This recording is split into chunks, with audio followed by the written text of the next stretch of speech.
The air in the Appalachian town was always heavy, a thick, unshakable fog that clung to the hollows and ridges like a secret too foul to name. At the edge of the settlement stood a house so old it seemed grown from the earth itself, its timbers warped and stained with rain and rot. Inside lived a man whose charm was as unsettling as it was magnetic, a protector to his sisters, some said, though no outsider had ever been invited beyond the threshold. The townsfolk whispered about the family in hushed tones, careful not to speak too loudly, for the man was known to watch from shadowed windows, his gaze unnerving, calculating. Rumors slithered like serpents through the hollow, children disappearing, illnesses creeping through bloodlines, and a strange, pungent decay that always seemed to drift from the direction of the homestead. One night, drawn by both curiosity and dread, a young journalist ventured to the house, finding the front door unlocked, the scent of mildew and iron thick in the air. The walls themselves seemed to pulse with something alive, something ancient and corrupted. And in the heart of that house, behind a door that moaned when opened, waited the truth, a secret so intimate, so grotesquely devoted, that it had rotted not just a family, but an entire town. The journalist arrived in the Appalachian town late in the afternoon, when the sun hung low behind jagged hills and the shadows stretched like fingers across the worn paths. From the moment the tires crunched over the gravel roads, there was a sense that the town itself was holding its breath, waiting, watching, wary of anyone who might step too close to the secrets buried within its hollows. He had come drawn by faint murmurs in other towns, fragments of gossip that spoke of missing children, decaying homesteads, and families that seemed to carry a darkness in their blood, and the closer he came to this isolated corner of the mountains, the heavier the air felt, thick with mist and an almost tangible tension. The few locals he saw on the roadside gave him polite nods, but their eyes were wary, darting toward the ridges and the dense forests that hemmed the town in. They said little and often trailed off mid-sentence, as if words themselves were dangerous here. Every building he passed carried the weight of time, roofs sagged, paint peeled, shutters hung crooked, and even the lampposts seemed reluctant to illuminate the streets after dusk. The journalist noticed the lingering smell of damp earth and wood smoke, mingled with something faintly metallic and unsettling, though no one would speak of it aloud. He checked into a small inn run by a woman whose expression was both polite and guarded, the lines around her eyes hinting at a lifetime of secrets and unspoken fears. Over a meal of simple cornbread and stew, he tried to coax stories from her, probing gently about the missing children and the rumors of strange families tucked away on the outskirts. She answered cautiously, deflecting most questions, but her hands trembled slightly as she poured water, and the faintest flicker of dread crossed her face whenever she mentioned the far ridges. Later, walking the narrow streets with notebook in hand, the journalist felt eyes on him from the shadows, figures moving just beyond the reach of light, watching his every step, and an uneasy awareness settled over him that he had entered a place that measured outsiders carefully. It was a town where the past lingered like a stubborn fog, and every house, every hollow, every ridge seemed to guard a memory too dark to be named, and the journalist, eager to uncover the truth, could feel the tension coil within him as he approached the outskirts, where the first glimpse of the reclusive homestead hinted at the secrets that had been waiting for decades. The homestead loomed at the far edge of the Appalachian ridges, a structure so weathered it seemed to have grown from the earth itself, its timbers warped and darkened by decades of storms and neglect. As the journalist approached, the gravel path leading to the house crunched underfoot, a sound that seemed to echo unnaturally in the thick, heavy air, and the mist curling around the hills made the building appear as if it were hovering between worlds, half real and half imagined. Windows stared like blind eyes, some cracked, others yellowed with age, and the front door sagged slightly on its hinges, creaking with each gust of wind. There was an almost imperceptible movement inside at first, a shadow, a flicker behind the glass, and the journalist felt a tightening in his chest, a mixture of curiosity and unease. The family within was said to be reclusive, living entirely cut off from the town except for the rare trips into the hollow to buy necessities, and yet there was a palpable presence, as if the house itself exhaled a slow, deliberate watchfulness over the valley below. From the edges of the porch, he thought he could make out figures moving behind the curtains, the faint outlines of people who seemed simultaneously alive and trapped within the structure's decay. Stories had reached the town of the man who lived there with his sisters, each rumor more unsettling than the last, claiming that no outsider had ever been truly welcomed past the threshold, yet the journalist's instincts pushed him forward, drawn by the magnetic pull. of secrets hidden in plain sight. Around the house, the land was overgrown, weeds and wild grasses clawing at the walls, and a small, murky creek wound through the property like a sluggish vein, carrying with it the scent of damp earth and something faintly sour that reminded him of old blood and rot. Even the trees surrounding the homestead seemed twisted toward the house, their branches reaching out in gnarled fingers, forming a natural barrier between the outside world and whatever lay within. The journalist felt the weight of generations pressing down in the silence, a lingering sense of lives lived in isolation, untouched by sunlight and community, and in that oppressive quiet, he understood that the house was more than a building. It was a repository of secrets, a cage for the family's hidden obsessions, and a place where the ordinary rules of morality and sanity might have long since frayed. The man who lived in the crumbling homestead carried an air of unsettling charisma, a careful blend of warmth and authority that made him almost magnetic to those few townsfolk who dared to cross paths with him. When he appeared at the edge of the hollow, leaning against the worn fence or walking along the narrow dirt roads, he smiled with an ease that belied the unease his presence stirred, his voice calm and melodic, weaving reassurances into simple conversations. He spoke of caring for his sisters, of protecting them from the world outside, and the town, accustomed to whispers and shadows, could not entirely reconcile the kindness in his tone with the rumors that clung to him like cobwebs. Children sometimes peeked from windows as he passed, drawn inexplicably to his presence, and even adults found themselves offering small nods or murmured greetings, caught in the tension between instinctive caution and a strange, unavoidable trust he seemed to inspire. Inside the house, behind its peeling walls and cracked windows, his charm extended to his sisters, who moved quietly in the corners of rooms, their eyes both adoring and wary, bound to him in ways that were impossible for an outsider to understand. He carried himself with the practiced ease of a man who knew the power of appearances, smoothing over suspicion with gestures that seemed trivial yet carried a subtle weight, a hand resting briefly on a sister's shoulder, a gentle laugh at a small joke, a careful avoidance of prying eyes from the street. To the journalist observing from a distance, it was maddening, the way the town and the house seemed to operate on two planes at once, one visible and reassuring, the other dark and suffocating, and he realized that the man's charm was not simply a personality trait but a carefully honed instrument, a shield for the twisted devotion and obsession that pulsed at the heart of the family. Even the air around the homestead seemed different when he was outside, lighter somehow, as though the very shadows themselves were temporarily tamed by his presence, and yet underneath that surface warmth, a deeper tension hummed, subtle but unrelenting, a reminder that appearances could be the most dangerous kind of deception. The townsfolk, cautious yet enticed, treated him with a combination of respect and quiet fear, unaware that every smile, every act of apparent tenderness, concealed a meticulous control over the people and the lives that intersected with his family's isolated world. It was in the farthest corner of the homestead, hidden beneath a loose floorboard in what appeared to be an ordinary sitting room, that the journalist found it, a small leather-bound journal, the edges frayed, the cover mottled with age and damp. The moment his fingers brushed against it, there was a faint metallic tang in the air, as if the house itself exhaled a warning, and he felt an almost physical pulse of anticipation mingled with fear. He lifted the journal carefully, aware that the simple act of holding it might shift the balance of the secrets contained within the house, and as he opened the cover, the faint rustle of brittle pages echoed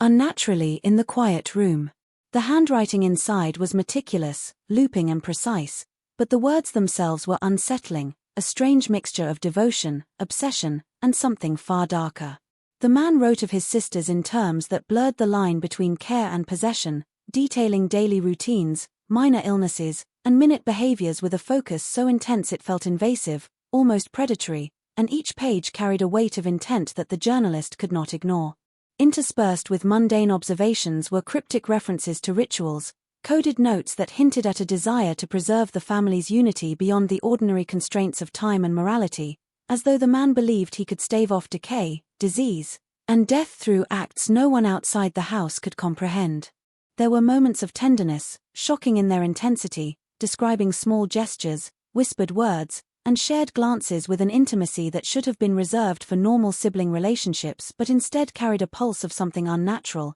a fixation that suggested control, obsession, and secrecy beyond anything the journalist had anticipated. With each page he turned, the journalist felt a deeper sense of the homestead's weight pressing down upon him, the air seeming thicker, the shadows longer, as though the house and its occupant were aware of the intrusion, sensing that the journal's contents were being laid bare. The words, while penned with care, hinted at a growing instability, a moral erosion that had crept over decades, shaping the family in quiet, insidious ways, and he realized that the journal was not just a record of daily life, but a map to the darkness that had taken root in the house, a key to understanding the devotion and obsession that had remained hidden behind the man's charming facade and the outward appearances of protection and love. The town had learned to speak of the missing children in whispers, careful not to draw the attention of the hills that seemed to listen and remember. Parents warned their own in hushed tones to stay close, and yet every so often, a child would vanish from a porch, a creekside, or a hidden path in the woods, leaving behind only a faint trace of small footprints that ended abruptly in mud or leaves. The journalist felt the weight of these stories pressing against his mind as he walked the narrow streets, noticing the empty spaces where laughter should have been, the hollowed eyes of families who had learned to live with quiet fear. At first, the disappearances were dismissed as misadventures, children straying too far in the dense forests, but the frequency grew, and a subtle pattern began to emerge. Almost all of the children had last been seen near the ridges, near the shadow of the old homestead that no one dared approach. The whispers of the townsfolk became darker, weaving the reclusive family into every missing child, their protective smiles suddenly twisted into something sinister in hindsight. The journalist pressed further, listening to stories from farmers, shopkeepers, and the occasional brave neighbor who had glimpsed the man walking the perimeters of his property at night, lantern in hand, and some said he moved with an unnatural precision, as though he could predict the paths children would take before they did.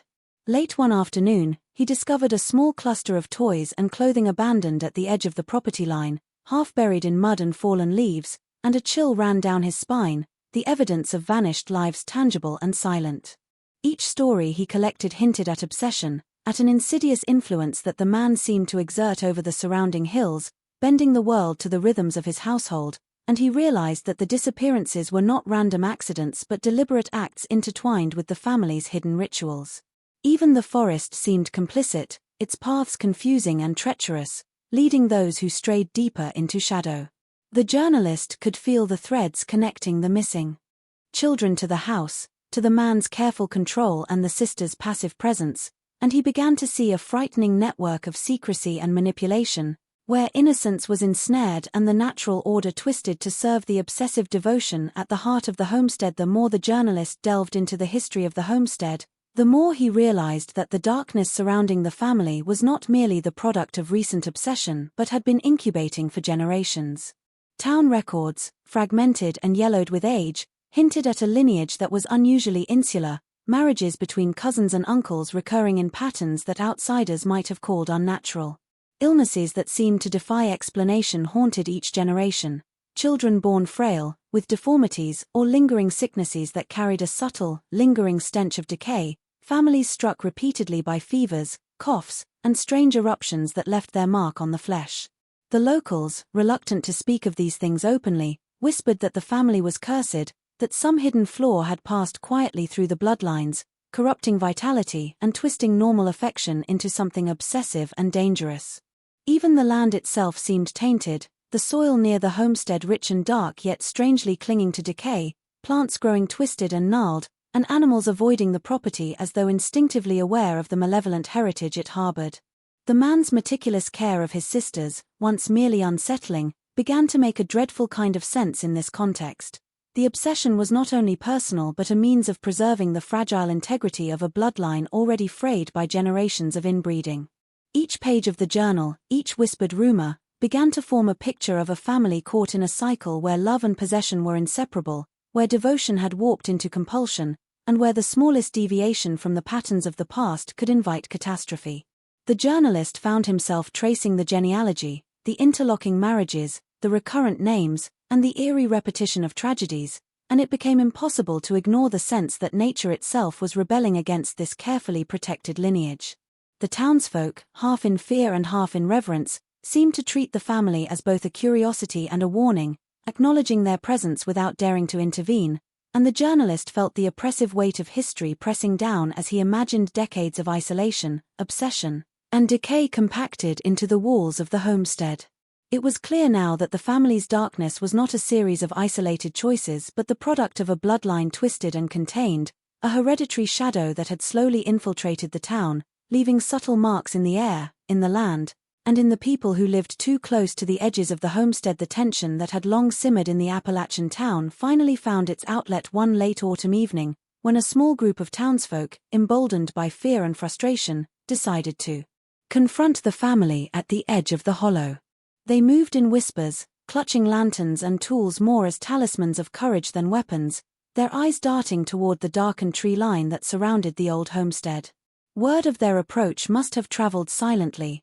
as though the hills themselves were messengers, for when they reached the gravel path leading to the house, the air thickened with a charged silence, the kind that presses against the skin and sets nerves on edge. The man appeared on the porch before any of them could speak, his presence magnetic and unnerving at once, a smile playing across his lips, calm yet impossibly precise, as if he had known they would come all along. He welcomed them with courteous words, his voice smooth and deliberate, drawing them into a strange, oppressive intimacy, and for a moment, the townsfolk wavered, caught between instinctive fear and the strange trust he seemed to demand. Yet the journalist, observing from the shadows, saw the subtle movements that betrayed tension, hands that lingered near concealed objects, glances exchanged with the sisters that carried warning, a stiffness in posture that spoke of controlled menace. Questions were raised, timid at first, about missing children, about strange noises at night, about the family's isolation and its effect on the town, and each inquiry was met with calm deflection, the man's charm serving like a barrier that pushed back curiosity with unnerving precision. Then came the thin edge of hostility, subtle at first, a word chosen too sharply, a pause that lingered too long, the faint tightening of his jaw, and the townsfolk began to sense the danger that underlay his politeness. The sisters remained in the background, their eyes wide and obedient, yet their presence amplified the unease, a quiet testament to the control their brother exerted over every facet of life in that house. By the time the group retreated, the air was thick with the residue of intimidation, a quiet understanding that confrontation had been neither victorious nor safe. The journalist noted the palpable tension lingering in the air, the way shadows seemed longer, the hills themselves seeming to lean closer, and he realized that this encounter had only scratched the surface of the family's power, a hint that the veneer of civility masked something far older, deeper, and far more dangerous than the town had ever dared to imagine. It was only when the journalist returned to the homestead alone, under the grey pall of an early morning mist, that the full weight of decay revealed itself. The house, already oppressive in its silence and shadow, seemed to thrum with a latent life, the timbers groaning under invisible pressure, floors sagging as though burdened by the secrets of decades. The air was thick with the scent of damp earth, mildew, and something far fouler, a coppery tang that hinted at illness and rot. He moved cautiously through the dim hallways, noting the subtle changes that were invisible from the outside. The walls bore strange stains, faint and spreading like the shadow of sickness, and the air seemed heavier near certain rooms,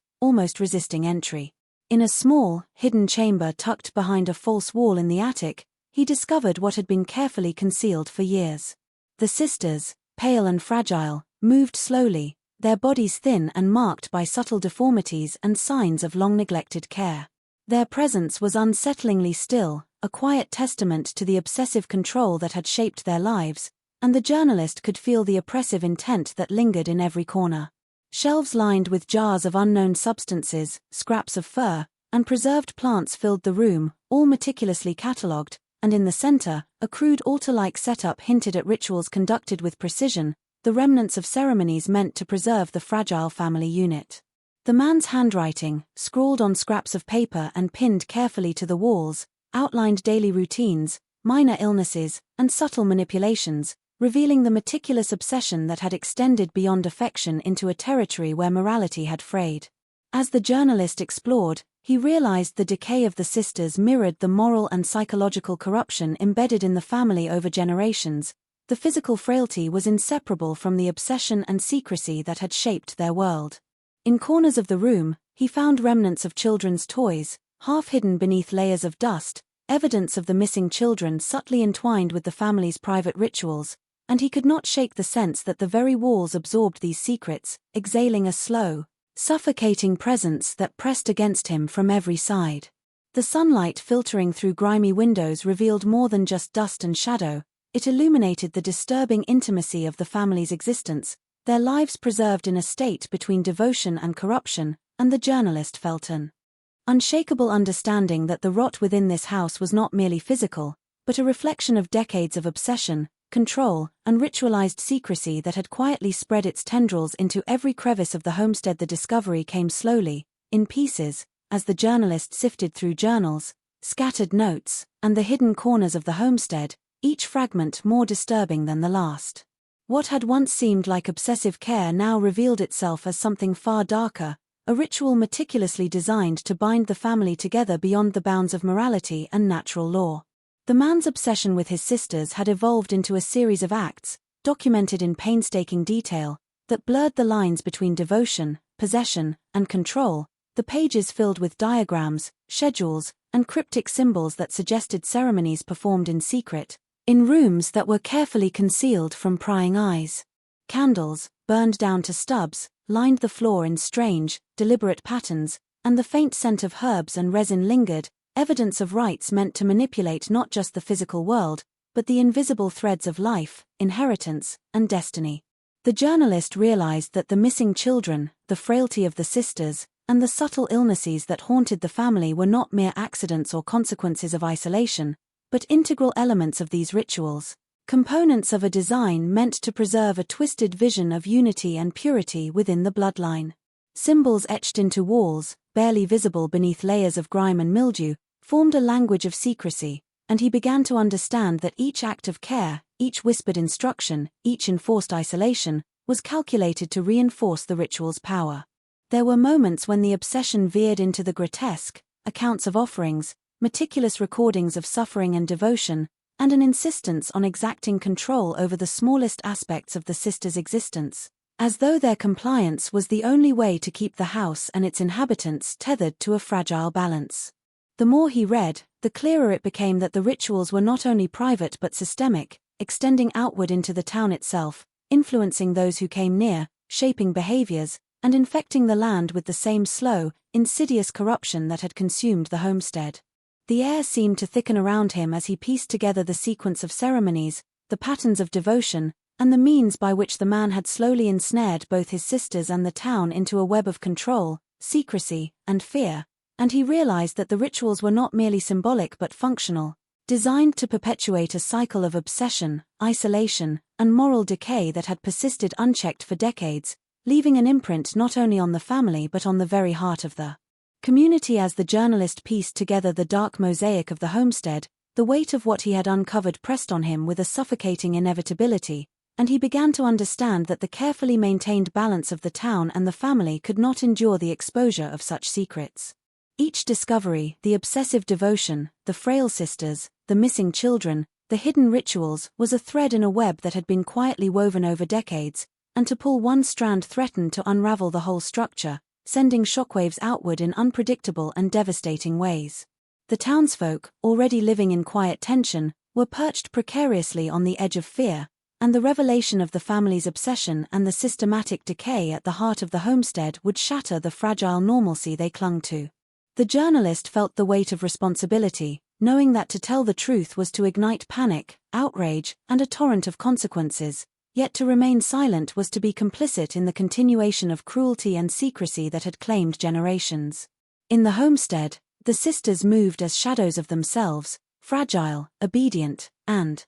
haunted, and even the man's controlled composure began to fray under the invisible pressure of scrutiny, the rituals that had preserved his carefully contained world now feeling brittle and exposed. The decay that had been confined within the walls of the house now seemed to pulse outward, touching the edges of the town in ways subtle and insidious, and the journalist could almost sense the ripple effect of revelation before it even occurred, the erosion of trust, the stirring of fear, the confrontation between generations long conditioned to ignore what had always been before them. The hidden network of influence, built on secrecy, ritual, and obsession, began to look impossibly fragile when held up to the light of understanding, and he realized that the collapse would not be quiet. It would be a reckoning, abrupt and consuming, a clash between the human instinct to protect and the imperative to expose what should never have been hidden. Even the land seemed to mirror the tension, the hills echoing with the weight of history, the forests thickening as if to absorb the impending turmoil,